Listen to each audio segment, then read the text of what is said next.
Hello, everyone. Welcome to Gen AI Talkin' 10, brought to you by SS&C Blue Prism. I'm Brad, he's Satish, and today we're going to unpack this monstrous acronym which has appeared on the scene in recent years, and it relates to generative AI.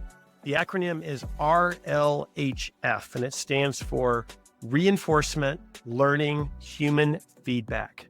So, Satish, why don't you educate us on what this is all about? This monstrous acronym. Yes, it'd be my pleasure. RLHF, it's hard to even say really fast, right? It is basically humanizing AI output, right? And aligning that output to be in line with our values, how we think about people. When we interact with people, we have certain expectations, and RLHF is kind of putting those expectations on AI models, right? So here how RLHF works, right? First of all, you have the model, the LLM in this case, that has been trained using traditional technique. It learns grammar, it knows the facts that are out there. It has some expectations of how it will perform, right? Next, you actually have humans interact with the model, providing feedback as it provides output. So if I ask the model a question and it gives me a certain output, the humans are providing a certain kind of a rating or ranking based on criteria, right? How accurate is this output? How meaningful is it? How ethical it is, right? So these things are kind of the ratings it provides. So you're creating something like a rating or a reward model as a result. Now, the reward or the rating model that the human has helped create helps AI know what's acceptable to human beings when I provide outputs, right? So the original AI model now, the model we started with, can now be fine-tuned using the reward of the ratings model.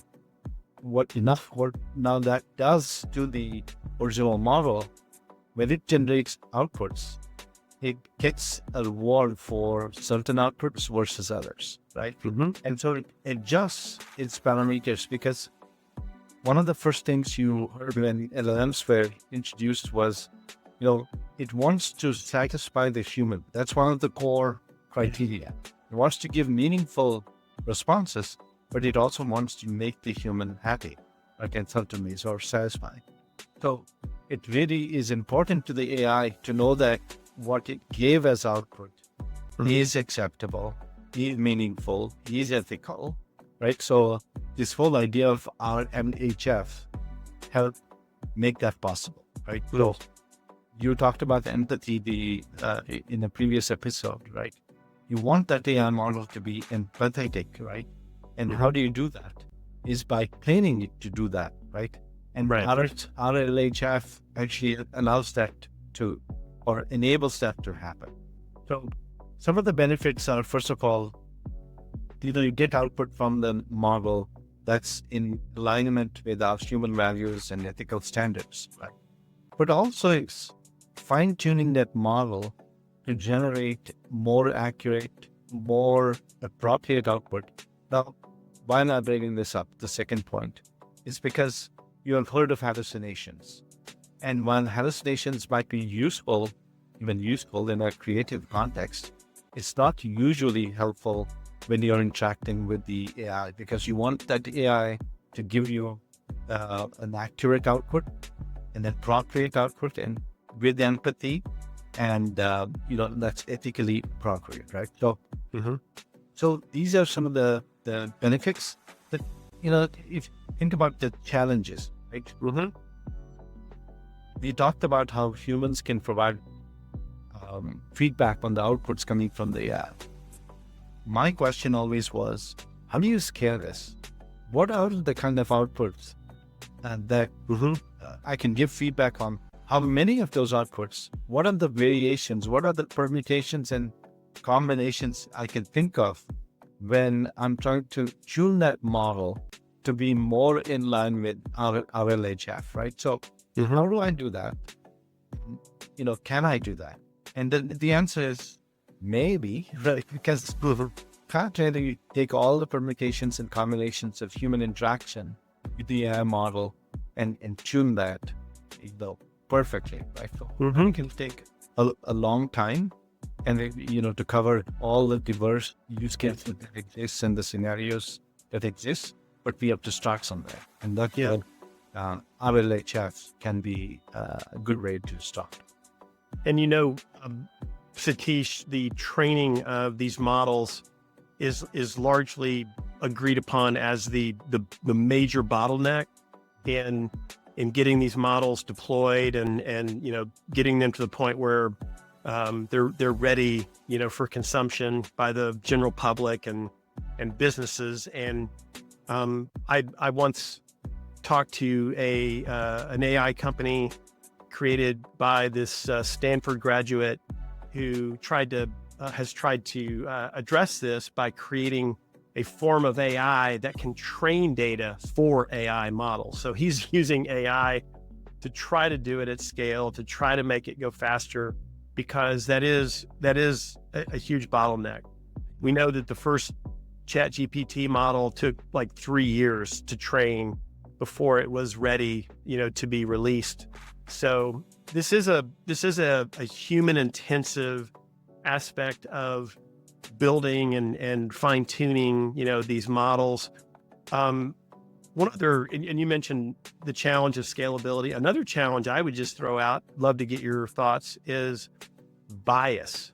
So if humans are the ones that are teaching these models how to refine their output and make it more acceptable or reasonable, how do you prevent their bias from coming into the models themselves?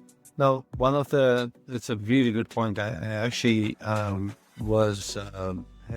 thought about it before, but not really expressed it. So bias is really, really important. But the way you address it is, one, you take the same output and have multiple human beings or even AI provide input, right? Feedback. And then, you look at the tuning that came in and take, for example, the average, or, there's ways to do that so that something that's an outlier is automatically removed from the training or the tuning data.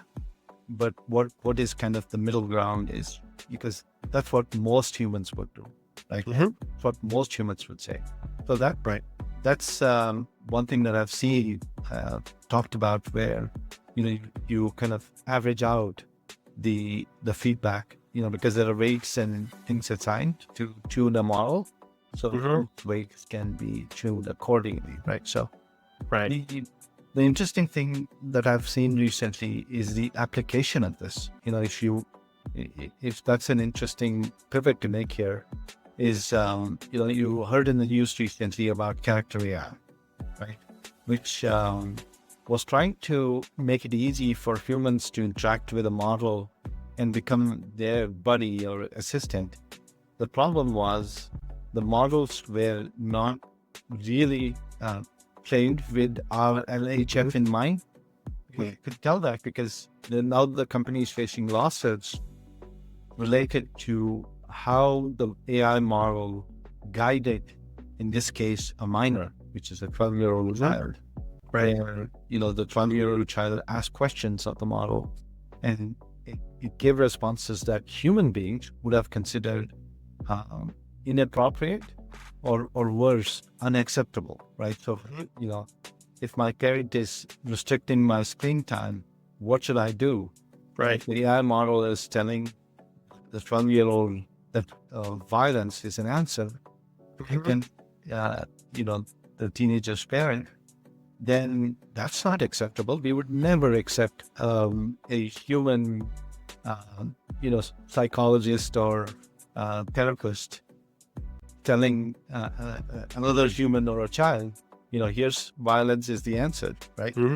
So I think RLHF is is not as widely used just yet, but I think it's going to be really, really important because of things like this, right? .ai was just the latest example of where human input could have probably changed that model and how it behaved. That was probably not done as much as it could have been. Maybe they did something, but again, the scaling issue comes in. What permutations and combinations did you take into account when you trained the model? So Got it. Well, thank you for breaking it down for us, Satish. And we will see all of you next time on Gen AI Talk in 10.